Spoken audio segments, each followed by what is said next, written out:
कहानी की शुरुआत में हमारी हीरो नीचे पेपर में साइन कर रही होती है। फिर हमारे हीरो को दिखाया जाता है जो बोल रहा होता है कि थैंक यू साइन करने के लिए। हमारी हीरोइन मन में सोच रही होती है कि ये मैं क्या कर रही हूँ। हमारी हीरोइन आके बोल रही होती है कि यह शादी का प्रक्रिया क्या मैंने भी इसमें साइन किया। हमारी हीरोइन तो हैरान थी कि वो करने क्या आई थी, वो कर क्या रही है। फिर हमारे हीरो को दिखाया जाता है जो स्माइल करते हुए बोल रहा था बस अब मुझे साइन करना बचा है। हमारी हीरोइन तो बेचारी सोच रही होगी कि यार मत करो साइन। हमारी हीरोइन हमारे हीरो को बोल रही होती है क्या ये सच में ठीक रहेगा। हमारे तो बोल रहा था कि आपका मतलब क्या है। मैं जानती हूँ कि लिखित प्रक्रिया में परिवार के मुखिया की ज़रूरत होती है।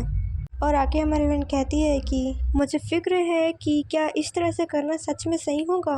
मैं जानता हूँ कि विवाह कोई ऐसी चीज़ नहीं है जो सिर्फ इसीलिए की जा सकती है क्योंकि मैं जो इसमें शामिल व्यक्ति हूँ इससे मैं सहमत हूँ। और आके हमारी बहन कहती है कि क्योंकि यह दोनों परिवार का मिलना है इसीलिए प्रत्येक परिवार के मुखिया की अनुमति की आवश्यकता है। अगर हम पकड़े गए तो यह बहुत बड़ी बात होगी। आगे हमारी हीरोइन परेशान होते मन में बोलती है कि यदि आप मेरी योजना से सहमत नहीं होते तो मैं तुरंत भाग जाने की योजना बना रही थी। और आगे हमारी हीरोइन परेशान होते मन में बोलती है कि मैंने तो अपनी योजनाओं का उल्लेख भी नहीं किया था, तो फिर इतना अचानक शादी करने का क्या मतलब है। फिर हमारी हीरोइन आके कहती है कि क्या आपको नहीं लगता कि हमें थोड़ी और बातचीत करनी चाहिए। फिर हमारे हीरो को दिखाया जाता है जो थोड़ा हैरान होता है ये सब सुन के। फिर वो बोलता है कि हाँ मैंने इस बात को इग्नोर कर दिया। ये सुन के हमारी मन में सोच रही होगी चलो हाँ इससे अभी के लिए यहीं रोक देते हैं। फिर हमारा हीरो आके बोलता है कि चिंता की कोई बात नहीं है, मैं पेंड्राइन परिवार का मुखिया हूँ इसीलिए हमें किसी और की अनुमति की आवश्यकता नहीं है।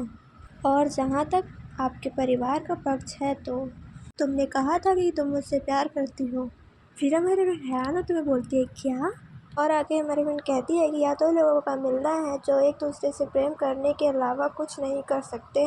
फिर हमें दिखाया जाता है हमारे हीरो उसी पेपर में साइन कर रहा होता है और बोलता है कि शादी बस एक सेकेंडरी प्रपोजल है, यह एक आधिकारिक रिकॉर्ड से ज़्यादा कुछ नहीं है। फिर हमारा हीरो स्माइल करते हुए बोलता है कि प्यार अपने आप में एक परफेक्ट चीज़ है। और आके हमारी हीरो बोलता है कि क्या हमारे प्यार को किसी और की परमिशन की ज़रूरत है। ये सुन के हमारी हीरोइन हैरान हो जाती है। हमारी हीरोइन परेशान होकर मन में सोचती है कि आते समय मैरी ने उसे क्या समझाया था।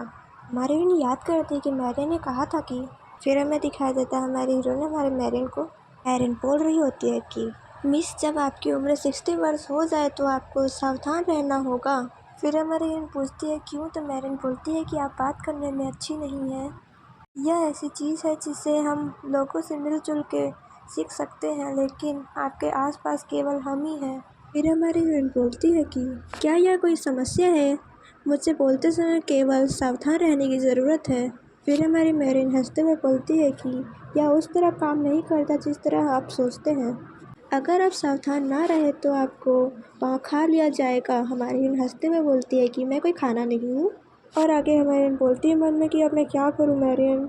और हमें हमारे हीरो को दिखाई देता तो स्माइल कर रहा होता है। हमारी परेशान होते मन में सोचती है कि मुझे लगता है कि मुझे निगला जा रहा है, अब समझ आ रहा है कि मैरियन क्या कहना चाहती थी। फिर हमारा नील बोलता है कि क्या इस तरह आगे पढ़ना ठीक है। फिर हमारा हीरो कहता है कि आप भी क्रिस्टल जैसी बात कह रहे हैं, दोनों परिवार की अनुमति परंपरा के अलावा और कुछ नहीं है। इसका उद्देश्य बाद में परिवारों के बीच किसी भी टकराव को रोकने का था, यह सरकारी डॉक्यूमेंट्स के लिए ज़रूरी नहीं है। आगे हमारा नील बोलता है कि मैं इसीलिए नहीं पूछ रहा हूँ कि आपने यह डॉक्यूमेंट्स कब तैयार किया, इसमें ज़रूर समय लगा होगा। फिर हमारा हीरो बोलता है कि मुझे यह मिला, क्या यह पिछले साल से पहले का साल था। एवरी ने मुझे यह दिया, जब मैंने यह खोजा तो ये यहीं पे था। और नील बेचारा हैरान होकर बोलता है क्या। और हमें पीछे दिखाया जाता है हमारे किंग को जो बोल रहा था मैं हूँ एवरी। और हमें आगे बताया जाता है कि पेंड्राइन परिवार का कोई वारिस नहीं है, अगर देव को कुछ हो गया तो यही कारण है कि अभी के जो राजा है हमारे हीरो को शादी करने के लिए बोल रहे हैं और एक उत्तराधिकारी को अपनाना है। वह चाहते हैं कि पेंड्राइन को रीत की हड्डी बना के शाही परिवार की स्थिति मजबूत की जाए। फिर हमारा नील बोलता है कि क्या आप सच में सोच रहे हैं शादी करने का। और आगे हमारा निर्मल में सोचता है कि जब आपने अब तक राजा की सिफारिश को इग्नोर किया है। फिर हमारा हीरो हमारे नील से बोलता है कि यह बिल्कुल सही उम्र है, नहीं मैं सचमुच थोड़ा देर से आया हूँ, क्रिस्टल के लिए यह एवरेज है, मैं उससे 3 साल बड़ा हूँ है ना, और रॉटरी बुरा नहीं है।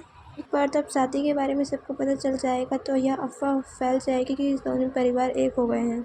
युद्ध में शामिल समूहों का लंबे समय से चला आ रहा प्रयास टूट जाएगा। हमारा तो स्माइल करते हुए बोलता है कि और ड्यूक रोशी को उसकी गर्दन के पीछे से पकड़ लिया जाएगा। फिर हमारा नील कहता है कि यदि विवाह गैर कानूनी माना जाता है तो हम कह सकते हैं कि लेडी ने पेंड्राइन को पहला फुसला लिया। चाहे इसका अंत कुछ भी हो, यह बुरा नहीं है। क्रिस्टल यह जानते हुए भी यहाँ आई होगी। फिर हमारा हीरो कहता है कि फिर भी यह स्पष्ट है कि कुछ अजीब बात है। रॉटरी से किसी ने शायद लेडी को भेजने में सहयोग किया हो। तो फिर आपने उसे क्यों स्वीकार किया? हमारा हीरो सोचता है कि क्यों? अब जबकि पूर्व राजा का समूह दीवार के सहारे खड़ा हुआ है, वे पेंड्राइन को परेशान करने के लिए कुछ भी करेंगे। संयोगवश रॉटरी परिवार की सबसे बड़ी बेटी प्रेम का दावा कर रही है। इसे पता कि वह सच बोल रही होगी कि नहीं। पेंड्राइन को लाभ पहुंचाने वाला झूठ। तो फिर क्रिस्टल के लिए इसमें क्या है? अगर उसे स्वीकार करने का कोई कारण है, किसी भी प्रकार के संदेह के बावजूद, खैर। फिर हमारा हीरो स्माइल करते हुए बोलता है, ये मजेदार है। फिर हमारे हीरोइन को दिखाया जाता है, रोते हुए बोलती है कि काम क्यों नहीं कर रहा है। फिर हमें उस मैजिक क्रिस्टल को दिखाया जाता है। हमारी हीरोइन बोल रही होती है कि मैं मैरिन से बात नहीं कर पा रही हूँ और 4 दिन हो चुके हैं। हमारी हीरोइन दुखी होते हुए बोलती है कि क्या यह भारी बर्फ गिरने के कारण है? मुझे जल्दी से उसे शादी की प्रतिज्ञा के बारे में बताना होगा। हमारी ने ये सब सोच ही रही होती तभी वो बाहर से बोलता है, मिस। सुनकर तो हमारी ने चौंक ही गई थी। फिर हमें दिखाया जाता है कि वो हमारा नील होता है। वह बोल रहा होता है कि शाही परिवार ने विवाह की प्रतिज्ञा को मंजूरी दे दी है। ग्रैंड ड्यूक प्रतिज्ञा के बारे में बात करने के लिए आपकी उपस्थिति का अनुरोध कर रहे हैं। फिर हमारी हीरोइन को दिखाया जाता है तो ये सब सुन के बहुत हैरान हो जाती है। मरने बोलती है कि क्या इस शादी को मंजूरी मिल गई? और मेरे परिवार से अनुमति के बारे में क्या? वे इस बर्फ में यह सब कैसे कर रहे हैं? मुझे लगता है कि कुछ बुरा होने वाला है। फिर हमें मैंसन के बाहर का जगह दिखाया जाता है कि किस तरीके से वहाँ बर्फ गिर रही होती है और हमें मैंसन का बाहर का सीन दिखाया जाता है कि वहाँ बर्फ गिर रही होती है और हमें उसी बर्फ में एक व्यक्ति को दिखाया जाता है जो चल रहा होता है। फिर हमें उस व्यक्ति का बाल दिखाया जाता है जो हमारे हीरो के मैंसन में जा रहा होता है। फिर हमारे हीरो को दिखाया जाता है जो खिड़की की तरफ देखते हुए बोल रहा होता है हमारे नील को कि जेनी आ गई क्या? फिर हमारा नील बोलता है कि क्या अभी? फिर हमारा नील बोलता है हाँ। फिर हमारा नील बोलता है कि लेकिन बहुत ज़्यादा बर्फबारी हो रही है। सही है, हम जेनी के बारे में बात कर रहे हैं। हमारा नील परेशान होते हुए बोलता है कि वह जल्द ही भागते हुए आएगी। यहाँ तक कि दोनों के बीच शांति हो जाती है। फिर हमें दिखाया जाता है कोई हमारे हीरो का नाम ले रहा होता है ड्यूक। वह व्यक्ति जेनी होती है। वो खुशी खुशी बोलती है कि वह यहाँ है।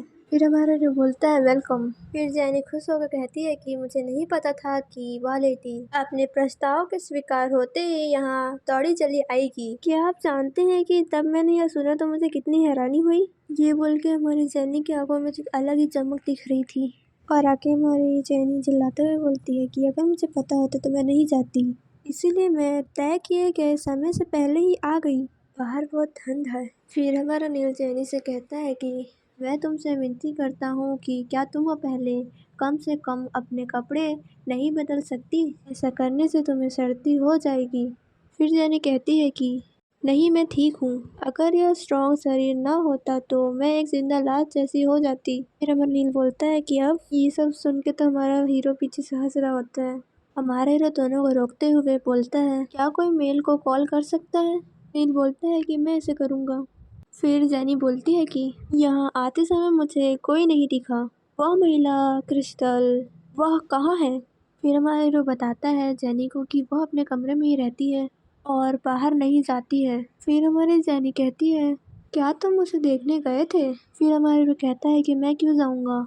अगर मैं ऐसा ना भी करूँ तो उसके कमरे पे निगरानी रखी जाती है। हालांकि मुझे सही से नहीं मालूम कि वो वहाँ पे क्या करती है।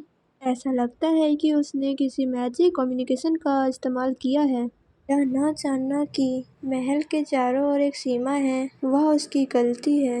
अभी जनवरी है, इसलिए भारी बर्फबारी भी इसमें महत्वपूर्ण भूमिका निभाती है।